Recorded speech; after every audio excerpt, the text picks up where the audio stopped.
What is up, everybody? Welcome back to Double F Outdoors. Guys, today we are with Eric from Blue Line Fishing. Eric, go ahead and say hi for everybody out there. What's happening, folks? What's going on? Yeah, we are so glad to be able to connect. Scott and I were talking, and I said something to Blue Line. Technology is awesome because we can do stuff like this with everything kind of going on at the moment. So, but just real quick, I wanted to catch up with Eric and how he's been doing. Everybody knows how we've been doing where we are. Eric and I live in two separate states, so his circumstance has been a little different or changing a little differently than ours have. So if you just fill us in, sir, on how you've been and what's been keeping you busy. Well, we've been doing pretty good here, probably the same as anybody else anywhere. With that being said, as far as the fishing goes, we had a whole tournament season lined up, and we fished one tournament out of that series of 5. And then once, the whole virus and the COVID-19 thing hit, understandably that got canceled. And I think actually in that circuit, we're starting to line up a few more tournaments, so we may get involved in those later on this summer, probably into the fall. But we had fun while it lasted. We fished one tournament. We got a 10th place finish, so that wasn't bad for a lake. We had only fished, that was the 4th time of the tournament. So we've been trying to fish around here quite a bit. Obviously, right now is the time for big bass. There's a shad spawn going on. Yep. So it's the time to get on those big ones, caught a few nice ones. Yep. We've also, been catching a lot of nice crappie and stuff like that. So it's a good time of the year right now if you like to fish, that's for sure. Yeah, it is.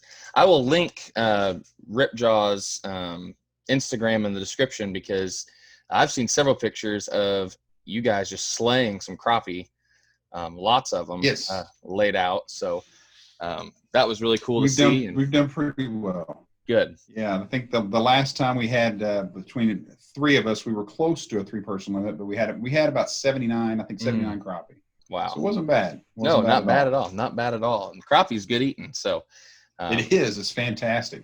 We're trying to it's kind of funny because Blue Line and I communicate through text. We don't get to see each other as often as we used to because we lived in the same town for a long time. But I've actually been trying to put crappie in our pond here on the farm. Been trying to stock some of that, and we've been seeing some this spring we actually saw some shad moving around, which was good because I stocked that last spring. So we saw some movement and some life, and we're really excited about that. But I'm kind of in the same boat as Eric is too, because I had a whole tournament season lined out and I never even got started. Our first one got canceled before we could even fish it. So I've been trying to stay up to date with that and in the loop and what's going on and all that fun stuff, which is just makes it a little harder than it should be. And Eric's done this before. I haven't. So this has been an interesting start for me. I was already nervous because it was my first time, but trying to make sure everything's going well. But the reason for this video, we're going to have another video that we're going to do on my channel about spinnerbaits here in about a week. But today we wanted to announce that,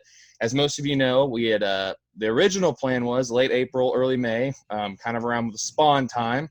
I was going to go down there and we were going to try to get on some big bedding bass because in our Southern Indiana series we did last year, we talked that that's one of my favorite ways to fish with my creature baits and jigs and all that stuff.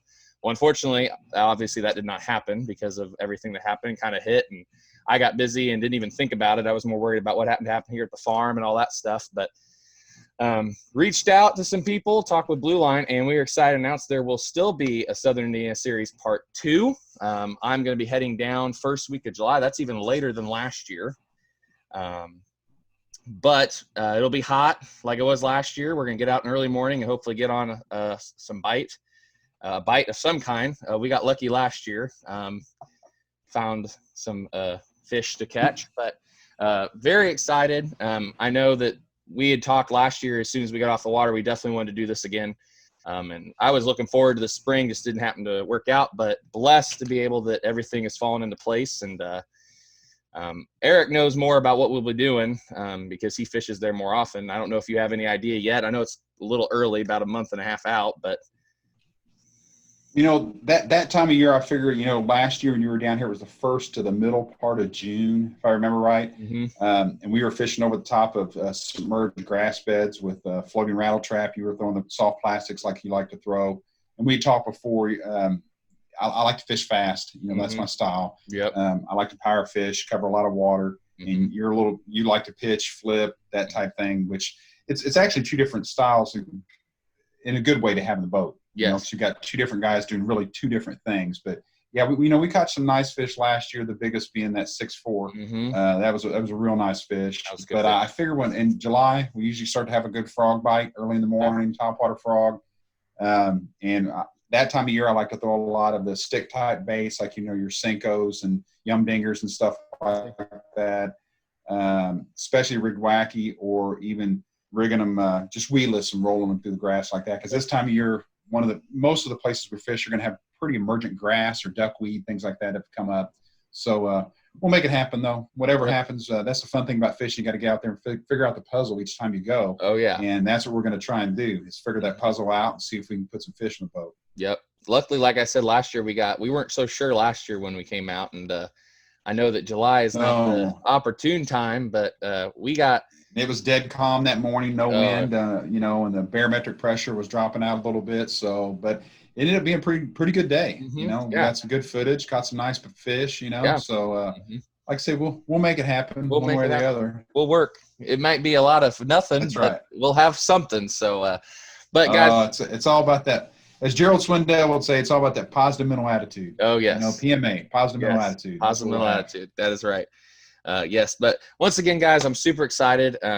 Me and my dad and Mr. Blue Line were super close friends and fished all the time. And I happened just to be randomly going down there last year and reached out to him. And since then, me and him have struck up quite a friendship. So really appreciate this guy and his willingness to fish with me and to show me the ropes and to do some stuff. And I'm looking forward to it. It's always fun to fish someplace you don't normally fish.